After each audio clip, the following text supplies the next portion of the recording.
നമസ്കാരം. ആയുർജ്യോതി എന്ന നമ്മുടെ ചാനലിലേക്ക് എല്ലാവർക്കും സ്വാഗതം. ഞാൻ രാജലക്ഷ്മി എം.ആർ. ഇന്ന് ഞാൻ പറയുന്നത് അനിഴ നക്ഷത്രത്തെക്കുറിച്ചാണ്. അനിഴ നക്ഷത്രത്തെക്കുറിച്ച് പറയുകയാണെങ്കിൽ നക്ഷത്രനാഥൻ ശനിയാണ് ഇവരുടെ നക്ഷത്രനാഥൻ. ഇതിന്റെ ദേവത എന്ന് പറഞ്ഞാൽ മിത്രനാണ്. മിത്രൻ എന്ന് പറഞ്ഞാൽ കശ്യപ പ്രജാപതിക്ക് ദക്ഷപുത്രിയായ അതിഥിയിലുണ്ടായ പുത്രന്മാർ 9 പേരാണ്. അതിലൊരു പുത്രനാണ് ഈ മിത്രൻ എന്ന് പറഞ്ഞ ആള്. ഉണ്ടായ പുത്രന്മാരെ എല്ലാം ആദിത്യ പുത്രന്മാർ എന്നാണ് വിളിക്കുന്നത്. ആദിത്യന്മാർ അല്ലെങ്കിൽ അതിഥിയിലുണ്ടായതുകൊണ്ടാണ് ആ പേര് ഇവർക്ക് വന്നത്. ആദിത്യന്മാർ എന്നാണ് ഇവരെ വിളിക്കുന്നത്, ഈ 9 പേരെയും. അവരുടെ മറ്റൊരു പ്രധാന ഗുണമെന്ന് പറഞ്ഞാൽ നമ്മുടെ 27 നക്ഷത്രങ്ങളെ നിയന്ത്രിക്കുന്നതും ആ നക്ഷത്രങ്ങളുടെ മുൻകൂട്ടി നമ്മുടെ എല്ലാ കാര്യങ്ങളും അവരുടെ അതിൻ്റെ ഗതി അനുസരിച്ചാണ് അവർ നിയന്ത്രിക്കുന്നത്. ഈ നമ്മുടെ ആദിത്യന്മാർ അവരാണ് ഈ നക്ഷത്രങ്ങളിലെ എല്ലാം വേർതിരിക്കുന്നതും അല്ലെങ്കിൽ അവരുടെ എല്ലാ കാര്യങ്ങളും നിയന്ത്രിക്കുന്നതും എല്ലാ അധികാരങ്ങളും അവരിലാണ് നിക്ഷിപ്തമായിരിക്കുന്നത്. അപ്പോൾ അങ്ങനെയാണ് ഈ നക്ഷത്രത്തിൻ്റെ ദേവതയെപ്പറ്റി നമുക്ക് പറയാനുള്ളത്. പിന്നെ മറ്റൊന്ന് ശനിയുടെ ഒരു ഉച്ചസ്ഥായിയിൽ നിൽക്കുന്ന ഒരു നക്ഷത്രമാണ്. കാരണം പൂയ, അനിഴം, ഉത്രട്ടാതി ഇതെല്ലാം ശനിദശയിൽപ്പെട്ട നക്ഷത്രങ്ങളാണ്. ശനിയാണ് ഇവരുടെ എല്ലാം അധിപൻ, നക്ഷത്ര അധിപൻ. മറ്റൊരു കാര്യം പറഞ്ഞാൽ രാശിയുടെ അധിപൻ എന്ന് പറഞ്ഞാൽ ചൊവ്വായുവാണ്. അപ്പം പാപഗ്രഹങ്ങളിലെ ഒരു വളരെ സ്വാധീനമുള്ള നക്ഷത്രമാണ് ഈ അനിഴ നക്ഷത്രം. ഈ ശനി ഇവർക്ക് പാപഗ്രഹമായതിനാൽ ഈ ശനി ഇവർക്ക് ശനിദശയിലായതുകൊണ്ട് ഇവരുടെ യൗവനകാലത്തെങ്കിൽ ഇവരുടെ ചെറുപ്പകാലത്ത് ഇവർക്ക് വളരെ കഷ്ടതയാണ്. മിക്കവാറും ഈ രോഗങ്ങൾ പിടിപെടാം, ബാലാരിഷ്ടതകൾ പിടിപെടാം. പിന്നെ മാതാപിതാക്കൾക്ക് സാമ്പത്തികമായ തകർച്ചകൾ, അല്ലെ അവർക്ക് അസ്വസ്ഥതകൾ, ദാമ്പത്യ ശിഥിലങ്ങൾ, അങ്ങനെ ഒത്തിരി ഓരോ പ്രശ്നങ്ങൾ ഫാമിലിയിൽ തന്നെ ഇവർക്കുണ്ടാകുന്നതായി ചെറുപ്പകാലത്ത് കണ്ടുവരാറുണ്ട്. ഒരു ബാല്യകാലത്ത് ഇവർക്കും അരിഷ്ടതകൾ വന്ന് കൂടാറുണ്ട്. ഒരു ബാലാരിഷ്ടത കൂടി തന്നെ ഇരിക്കും. ഒരു 15 വയസ്സൊക്കെ കഴിയുമ്പോഴാണ് ഇവർക്ക് ചെറുതായിട്ടൊരു മാറ്റം വരുന്നത്. എന്നാൽ പോലും എപ്പോഴും ഇങ്ങനെ കുടുംബാന്തരീക്ഷത്തിൻ്റെ ഊഷ്മളത നഷ്ടപ്പെടുന്നത് കൊണ്ട് ഇവരുടെ എല്ലാ കാര്യങ്ങളിലും ഇവരുടെ എല്ലാ പ്രവൃത്തികളിലും അത് നിഴലിക്കുന്നതായി കാണാം. ഒരു +2 10ാം ക്ലാസ്സൊക്കെ ആകുമ്പോഴും ഇവർക്ക് ഓരോ അസ്വസ്ഥതകളും അസ്വാരസ്യങ്ങളും കുടുംബത്തിലെ ഊഷ്മളതകളൊക്കെ പോയിട്ട് അതൊക്കെ വളരെ ക്രൂഷ്യലായിട്ട് വന്നിട്ട് ഇവരുടെ പഠനത്തെയൊക്കെ അത് ബാധിക്കാൻ സാധ്യതയുണ്ട്. പഠനത്തെയും ഇവരുടെ വ്യക്തിജീവിതത്തെ ഒക്കെ നിരാശപ്പെടുത്തുന്ന ഒരു അവസ്ഥയിലൊക്കെ ഈ അനിഴ നക്ഷത്രക്കാർക്ക് ഈ ശനി ഒരു പാപഗ്രഹമാണെന്ന് ഞാൻ പറഞ്ഞല്ലോ, അതിൻ്റെ ഒരു അവസ്ഥ മൂലമാണ് ഇവർക്ക് ഇതെല്ലാം അനുഭവിക്കേണ്ടതായി വരുന്നത്. പിന്നെ പാപകർമ്മങ്ങളോടൊരു നീചകർമ്മങ്ങളോടൊക്കെ ഇവർക്കൊരു കൂടുതലായിട്ട് കാണാം, ഒരു താല്പര്യം. അത് ഈ ശനിയുടെ അപഹാരം ഉള്ളതുകൊണ്ടാണ്. ശനിയുടെ അപഹാരം ഉള്ളിടത്തൊക്കെ അങ്ങനെ തന്നെയാണ്. അപ്പോൾ കുറച്ച് ഏഷണി പറയുക, അല്ലെങ്കിൽ കുറ്റങ്ങളും കുറവുകളും പറയുന്നിടത്ത് നിൽക്കുക, പിന്നെ പക്ഷം ചേരുക, കൂട്ടം കൂടി സംസാരിക്കുക, ഇങ്ങനെയുള്ള സ്വഭാവങ്ങളൊക്കെ ഇവരിൽ നിഴലിക്കുന്ന കാണാം. ഈ ശനിയുടെ അപഹാരം ഉള്ളതുകൊണ്ട് തന്നെയാണത്. പക്ഷെ അറിയാം അവർക്ക് തെറ്റാ പറയുന്നതെന്നും അങ്ങനെ പറയാൻ പാടില്ലെന്നും ഒക്കെ ഇവരുടെ ഉള്ളിലൊരു നന്മ തന്നെയുണ്ട്. ഒരു നന്മയും ഒരു കുളിർമയും നന്മയൊക്കെ സൂക്ഷിക്കുന്ന ഒരു മനസ്സുമാണ് ഈ അനിഴ നക്ഷത്രക്കാർ. പക്ഷെ പലപ്പോഴും അത് പ്രകടമാകാറില്ലെന്ന് മാത്രം. തിക്തമായിട്ടാണ് പുറമേ വരുന്നത്. വിഷമമിക്കുന്ന വാക്കുകളായിട്ട്, അല്ലെങ്കിൽ മുൻകോപം, എടുത്തുചാട്ടം, ഓപ്പോസിറ്റ് സൈഡിൽ നിൽക്കുന്നവരെ മനസ്സിലാക്കാൻ ഉള്ള കഴിവില്ലായ്മ, ഇങ്ങനെയൊക്കെ വരുന്നത് ഇവരുടെ ഈ ശനി പാപഗ്രഹം ഞാൻ പറഞ്ഞില്ല, അതിൻ്റെ ഒരു അവസ്ഥ മൂലം ഇവർക്ക് പലപ്പോഴും പരുക്കം മട്ടുകാരായി തീരാറുണ്ട്. പരുക്കം മട്ടിലായിരിക്കും ഇവരുടെ പെരുമാറ്റം, വളരെ പരുക്കം മട്ടിലായിരിക്കും. പിന്നെ വെട്ടൊന്ന് തുണ്ടൻ 2 ഇങ്ങനത്തെ സ്വഭാവമുണ്ട് ഇവർക്ക്. എല്ലാം അറുത്തു മുറിച്ച് പറയുന്ന സ്വഭാവം. ഓപ്പോസിറ്റ് നിൽക്കുന്നവരെ പറ്റി ആലോചിക്കാറേ ഇല്ല. അവർ എങ്ങനെ വേദനിക്കും, അവർക്ക് എന്തെല്ലാം വിഷമങ്ങളുണ്ടാകും, അവർക്ക് ഞാൻ എൻ്റെ വാക്ക് മൂലം എന്താ ഉണ്ടായതൊന്നും ചിന്തിക്കാറില്ല. പക്ഷെ അതിനുശേഷം കുറേ കഴിഞ്ഞായിരിക്കും ഇവർ വീണ്ടും റിവൈൻഡ് ചെയ്യുന്നത്. അങ്ങനെ വേണ്ടായിരുന്നു, അങ്ങനെ പറയേണ്ടതിരുന്നില്ല, തെറ്റായിപ്പോയെന്നുള്ള. പിന്നെ അവർ സോറി ചോദിച്ചത് പൊരുമയാകാറുമുണ്ട്. അത് അവരുടെ നല്ലൊരു ഗുണത്തിൽപ്പെട്ടതാണ്. പക്ഷേ ഇത് പറയുന്ന സമയത്ത് ഇവർ ഏറ്റവും കോപത്തിൻ്റെ അങ്ങേയറ്റത്തെ സംസാരിക്കുകയുള്ളൂ. കോപത്തിൻ്റെ മൂർത്തിമത് ഭാവത്തിലേ ഇവർ സംസാരിക്കുകയുള്ളൂ.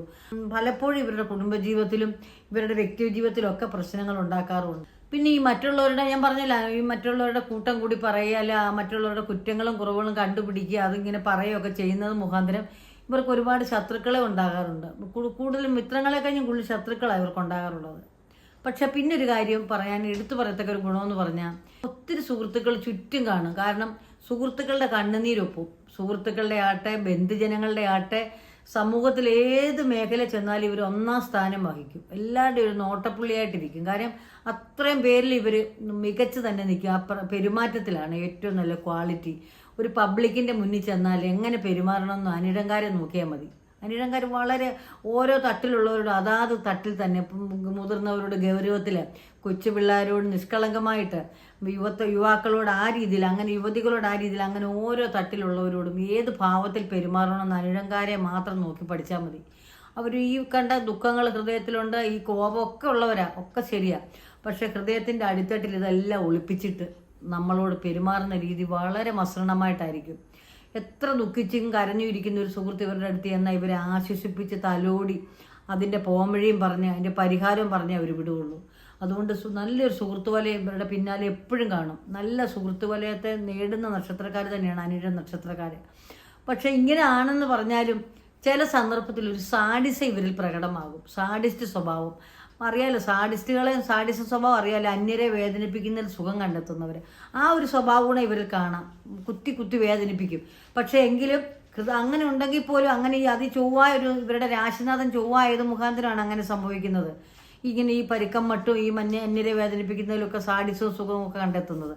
പക്ഷെ മറ്റൊരു കാര്യം, അങ്ങനെയൊക്കെ ഇവർ ചെയ്യുന്ന സമയത്ത് പോലും ഇവരുടെ ഹൃദയത്തിൽ വേദനയുണ്ട്, ഇവരുടെ ഹൃദയത്തിലൊരു നന്മമരമുണ്ട്. ഹൃദയം എപ്പോഴും ഞാൻ അങ്ങനെ അത് ഉടൻ തന്നെ റിവൈൻഡ് ചെയ്യും, അങ്ങനെ വേദനിപ്പിക്കണ്ടായിരുന്നു, ഞാൻ അങ്ങനെ പറയേണ്ടിയിരുന്നില്ല, അവരോട് അങ്ങനെ നോവിക്കരുതായിരുന്നു എന്ന് തന്നെ ഇവർ ചിന്തിക്കും. പറ്റുന്നതാണ് ഇവർ സോറിയും ചോദിക്കും. പക്ഷെ എത്ര വേദന കിട്ടിയിട്ട് പിന്നെ ഒരു സോറി പറഞ്ഞിട്ട് കാര്യമില്ലല്ലോ. വേദനിക്കേണ്ടവർ വേദനിച്ച് കഴിഞ്ഞില്ലേ ഓപ്പോസിറ്റ് സൈഡിലുള്ളവർ. അങ്ങനെ ഒരു സ്വഭാവം ഇവരിൽ എപ്പോഴും നിഴലിക്കുന്നതായിട്ട് കാണാം. പിന്നെ ആര് തെറ്റ് ചെയ്താലും ഇത് മുഖത്ത് നോക്കി പറയുകയും ചെയ്യും. അവരുടെ വരുംവരാഴിക അല്ലെങ്കിൽ അവർക്ക് എന്ത് തോന്നും, അവരോട് ഞാൻ അങ്ങനെ പറയരുതാന്ന് ഒന്നും നോക്കത്തില്ല. തെറ്റ് ചെയ്തവരോട് തെറ്റെന്ന് തന്നെ പറയും, ചെയ്തവരോട് ശരിയെന്ന് തന്നെയും പറയും. അതും പക്ഷെ നല്ലൊരു ഗുണമാണ്, നല്ലൊരു ക്വാളിറ്റിയാണ്. പക്ഷെ നമ്മൾ ഈ സമൂഹത്തിൽ ജീവിക്കുമ്പം, ഒരു കുടുംബാന്തരീക്ഷത്തിൽ നിൽക്കുമ്പോൾ, അല്ലെങ്കിൽ നമ്മൾ ജനങ്ങളുടെ മധ്യത്തിലായിരിക്കുമ്പോൾ നമുക്ക് വിട്ടുവീഴ്ച മനോഭാവം വേണം. മനുഷ്യരല്ലേ നമുക്ക് പല റോളുകൾ അഭിനയിക്കേണ്ടി വരും, പല വേഷങ്ങൾ നമുക്ക് കെട്ടേണ്ടി വരും. ഭാര്യ, അമ്മ, പ്രണയിനി, അല്ലെങ്കിൽ മാതാവ്, പിതാവ്, ഇങ്ങനെ ഓരോ വേർഷനെയും നമ്മൾ ഓരോ കഥാപാത്രങ്ങളെ പോലെ നമ്മൾ അഭിനയിച്ചാണ് ജീവിതം തീർക്കുന്നത്. അതായത് അർത്ഥമാക്കുന്നത് ഓരോ വേഷങ്ങൾ നമ്മൾ ചെയ്യേണ്ടി വരും. ഭാര്യയുടെ വേഷം ചെയ്യുമ്പോൾ ഭാര്യയായിട്ട് തന്നെ ചെയ്യണം, അമ്മയാകുമ്പോൾ മക്കളെ നോക്കണം, ഭർത്താവിനെ നോക്കണം, ഒരു കുടുംബത്തിൽ ചെന്ന് അതെല്ലാം ഒത്തുകൊണ്ടുപോകണം. അപ്പോൾ ആ ഒരു അവസ്ഥയിലൊക്കെ കടന്നു പോകേണ്ടപ്പോൾ നമുക്ക് എപ്പോഴും വേണ്ട ഗുണമാണ് വിട്ടുവീഴ്ച മനോഭാവം. വിട്ടുവീഴ്ചയില്ലാത്തവർ എവിടെയും രക്ഷപ്പെടത്തില്ല. അതിനാണ് ക്ഷമയാണ്. പണ്ടൊരു ചൊല്ലുണ്ട്, ക്ഷമ അത് ബലിയേക്കാൾ മഹത്തരം എന്ന് പറഞ്ഞാൽ ക്ഷമ ബലിയേക്കാൾ മഹത്തരം. ക്ഷമയില്ലാത്തവർ എവിടെയും പോയാൽ രക്ഷപ്പെടത്തില്ല, ഒരു മേഖലയിൽ ഒരു വിജയിക്കത്തില്ല. കാര്യം അവർക്ക് മുൻകോപം, എടുത്തിയാട്ടം, ഇതൊന്നും മനുഷ്യന് പറ്റിയ ഗുണമല്ല. ചിലപ്പോൾ സംഭവിക്കരുത്, പെട്ടെന്നൊരു കോപമൊക്കെ വന്നാൽ നമുക്കിതൊക്കെ സംഭവിക്കാം. പക്ഷെ അതിൽ നിന്ന് ഓവർകം ചെയ്യണം, വീണ്ടും വിചാരം വേണം. ബുദ്ധിമാൻ പറയുന്നതിന് മുൻപേ ആലോചിക്കും, മണ്ടനോ പറഞ്ഞതിന് ശേഷം ആലോചിക്കും. അങ്ങനെയാണ് പറയുന്നത്.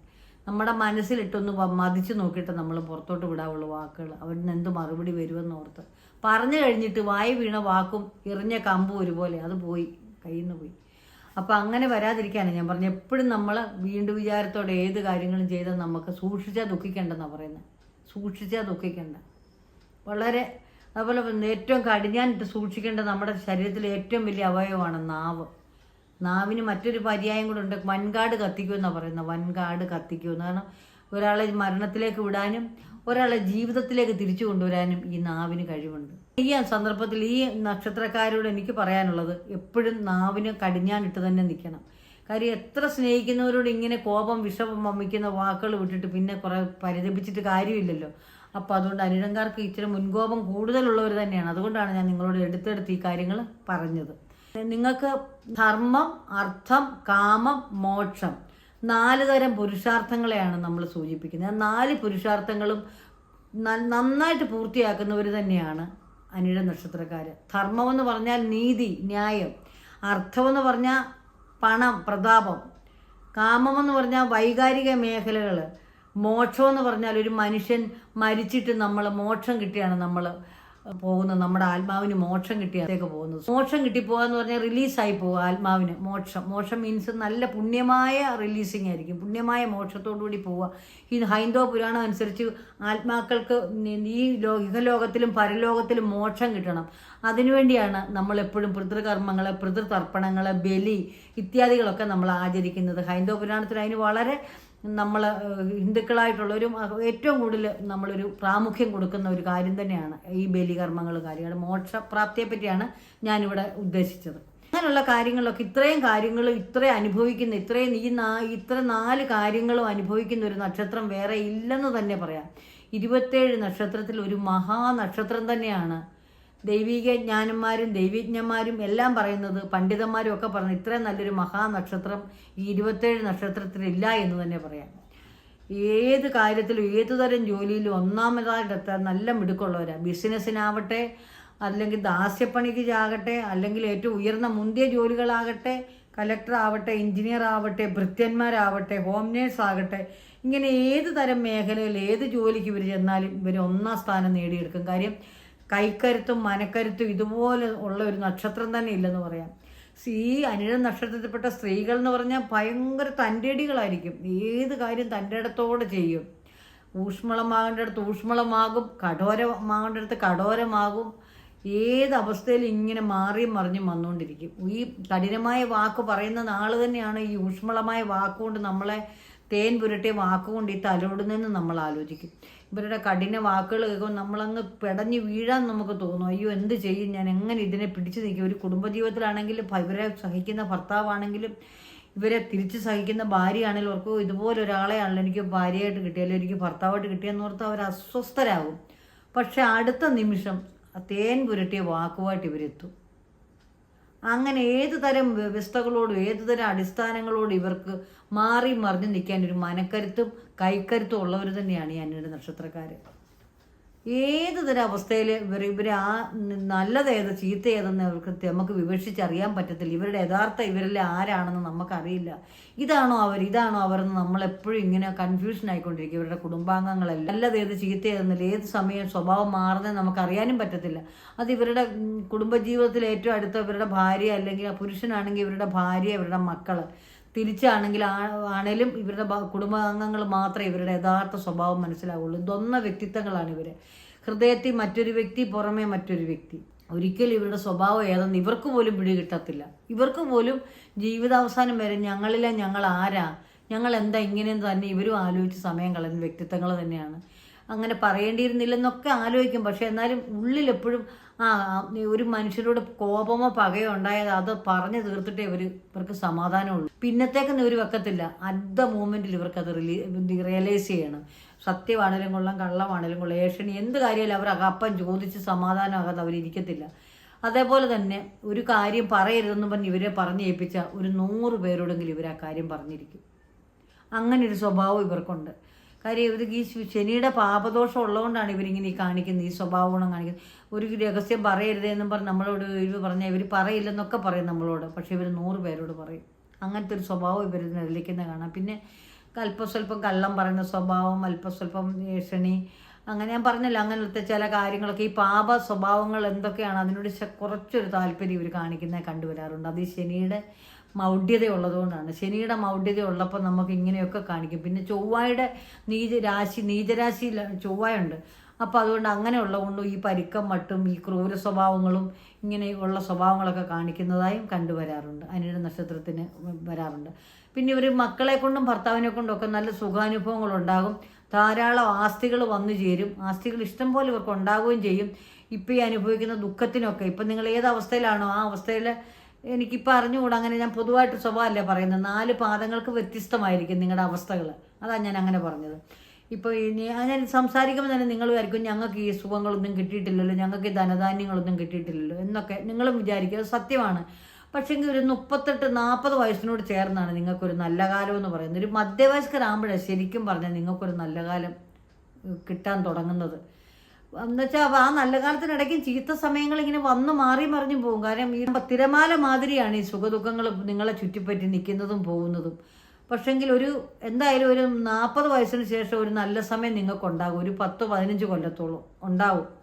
ആ സമയത്ത് ഒരിക്കലും വിധികർത്താവ് നിങ്ങൾക്ക് ഒരേപോലെ ദുഃഖങ്ങളും ഒരേപോലെ സുഖങ്ങളും തരത്തില്ല. വിധികർത്താവിൻ്റെ ഗ്രഹങ്ങളും മാറി മാറി വരുന്ന അനുസരിച്ച് നിങ്ങളുടെ ജീവിതത്തിലും മാറ്റങ്ങൾ ഉണ്ടായിക്കൊണ്ടേയിരിക്കും. ചിലപ്പോൾ ഒരു നല്ല ശുദ്ധഗ്രഹത്തോട് പാപഗ്രഹം ചേർന്നാലും ഇങ്ങനെയുള്ള ദുഃഖങ്ങൾ ഏറിയിരിക്കും. ഇപ്പോൾ ഒരു ചൊവ്വായോട് ശനി കൂടിയിരുന്ന അമിത ദുഃഖത്തിൽ തന്നെയായിരിക്കും നിങ്ങൾ. അപ്പോൾ ശനിയോട് മറ്റൊരു നല്ല ശുദ്ധ ഗ്രഹം ചേരുവാണെങ്കിൽ ആ അനുഭവം നിങ്ങൾക്ക് വരും.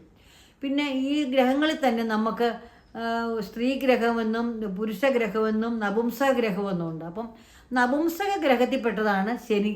ശനി ഒരു നപുംസക ഗ്രഹമാണ്, ആണോ അല്ല പെണ്ണോ അല്ല. അപ്പം ഇതുകൊണ്ട് ഇവർ നമ്മുടെ പിന്നാമ്പുറത്തൊന്ന് ഏഷണി പറയാനൊന്നും ഈ കുറ്റം കുശുമ്പൊക്കെ പറയാനുള്ള ഉത്സുകത ഇവർ കാണിക്കുന്നത്. ഒരു വെളിച്ചത്തൊന്നും പറയത്തില്ല, കാരണം നപുംസകമായിട്ടല്ലേ വിവക്ഷിക്കുന്നത്. അപ്പം അതുകൊണ്ട് ഒരു രഹസ്യഭാവം, ഒരു ഒളിച്ച ഭാവത്തിലെ ഇവർ കാര്യങ്ങളെ അവതരിപ്പിക്കാൻ ഇഷ്ടപ്പെടുത്തുള്ളൂ. അങ്ങനെ അതുകൊണ്ട് ഇവർ പല ദുഃഖങ്ങളിൽ നിന്ന് കടന്നു ഓടുകയും ചെയ്യും.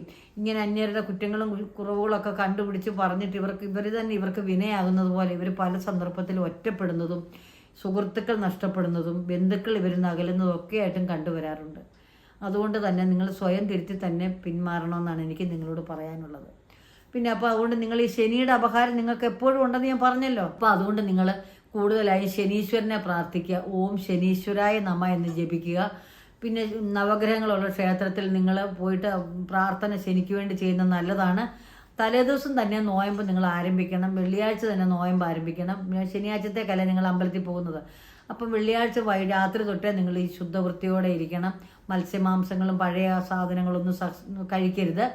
എന്നിട്ട് ഓം ശനീശ്വരായ നമ, ഓം ശനീശ്വരായ നമ എന്ന് കിട്ടുന്ന സമയത്തൊക്കെ ജപിക്കുക. പിറ്റേ ദിവസം ക്ഷേത്രത്തിൽ പോയിട്ട് ശനിയുടെ അവിടെ പോയിട്ട് ഈ പൂജകളും കാര്യങ്ങളും ചെയ്യുക.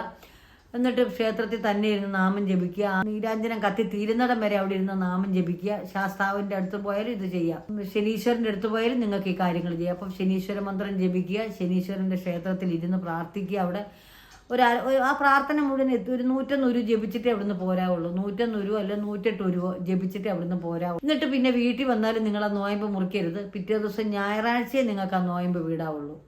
ഉടനെ വന്ന് നോൺ വെജ് കഴിക്കുമോ, പിറ്റേ ദിവസം ശനിയാഴ്ച നോയമ്പ് തീർന്നല്ലോ ഞായറാഴ്ച രാവിലെ അങ്ങനെ ഫുഡ് കഴിക്കാനൊന്നും ഒരുങ്ങരുത്. അന്നേരം ഈ നോൺ വെജ് അല്ലാത്ത ഫുഡ് തന്നെ കഴിക്കുക. തലേദിവസം കഴിച്ച ഫുഡ് തന്നെ കഴിക്കുക. അപ്പോൾ ഇന്നും നാളെ പിറ്റേന്നും അങ്ങനെ 3 ദിവസം നിങ്ങൾ നോമ്പ് ആചരിക്കണം. അപ്പം നിങ്ങൾക്ക് പൂർണ്ണമായ ഫലം കിട്ടും.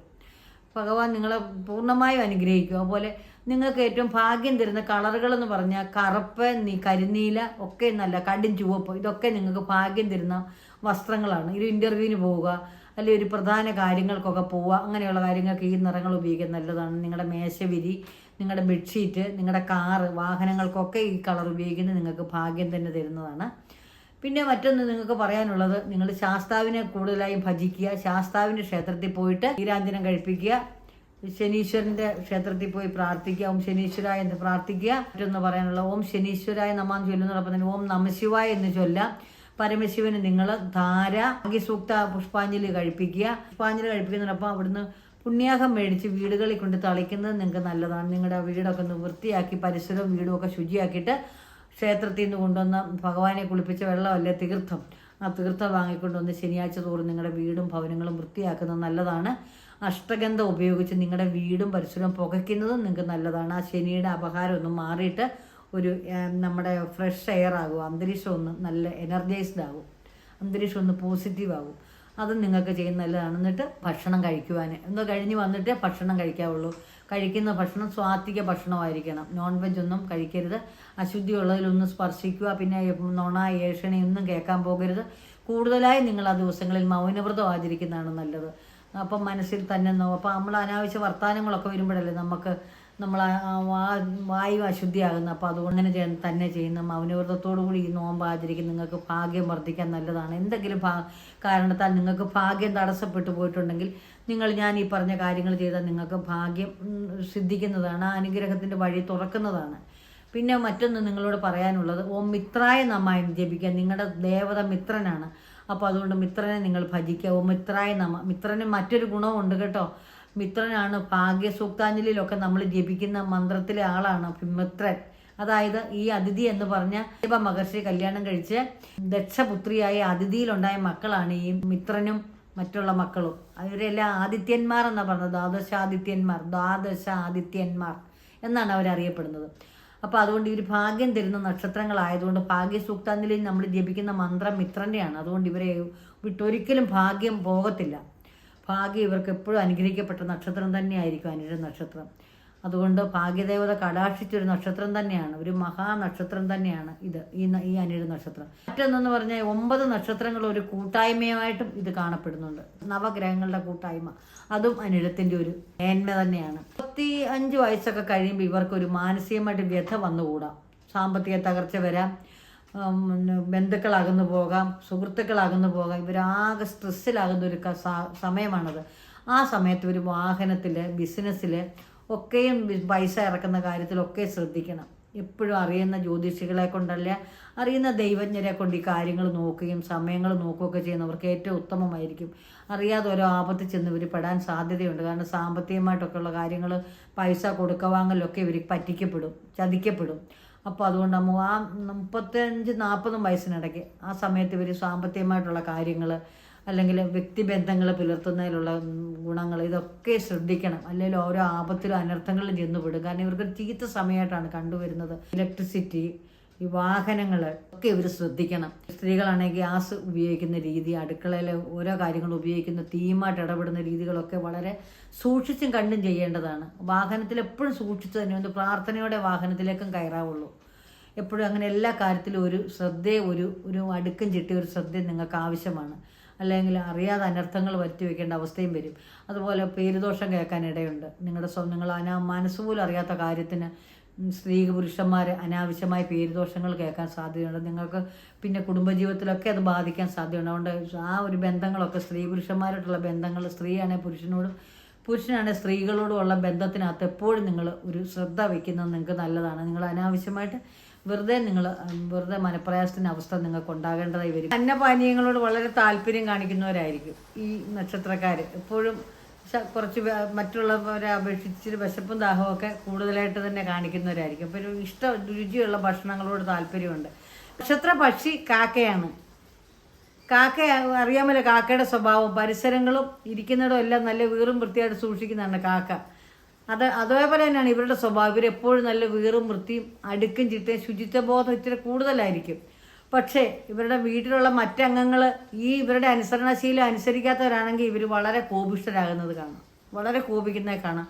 ഇവരുടെ ആ അടുക്കും ചിട്ടയും വീറും വൃത്തിയും അവരും ഫോളോ ചെയ്യണമെന്ന് വളരെ ആശിക്കുന്നവരാണ് ഈ അനിഴ നക്ഷത്രക്കാർ. പിന്നെ ഇച്ചിരി പിടിവാശി, മുൻകോപം കൂടുതലാണെന്ന് ഞാൻ പറഞ്ഞല്ലോ. അത് മുഖേന ഇവർക്ക് സാമാന്യമായ ഓരോ മനപ്രയാസങ്ങൾക്ക് ഇവർ ഇടപെടാറുണ്ട്. ഇവർക്ക് അതിനകത്ത് ഇവർ ഇടപെടേണ്ടതായി വരും. കാരണം പല തരത്തിലുള്ള ദുഃഖങ്ങളും ദുരിതങ്ങളും ഇവരെ വന്നുകൂടാ ഇവരുടെ ഈ കോപ സ്വഭാവം കൊണ്ട്. പിന്നെ നിങ്ങളുടെ അമ്മയുടെ ജന്മക്ഷേത്രം, അതാണ് നിങ്ങളുടെ ജന്മക്ഷേത്രം. നമ്മുടെ അമ്മയുടെ നാട്ടിലത്തെ ദേവീക്ഷേത്രം, അതാണ് നമ്മുടെ ജന്മം തൊഴുക എന്ന് പറയും. അപ്പോൾ ആ ക്ഷേത്രത്തിൽ പോയിട്ട് നിങ്ങൾ പൂജാതി കർമ്മങ്ങൾ ചെയ്യുക.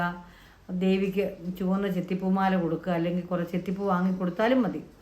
പിന്നെ പുഷ്പാർച്ചനയോ ഭാഗ്യസൂക്താഞ്ജലിയോ എന്തെങ്കിലും കഴിപ്പിക്കുക, എണ്ണ മേടിച്ചൊഴിക്കുക. ഇതൊക്കെ ചെയ്ത് നിങ്ങൾക്ക് നല്ലതാണ്. നിങ്ങളുടെ പിറന്നാളിനോ അല്ലെ പക്കപ്പിറന്നാളിനോ.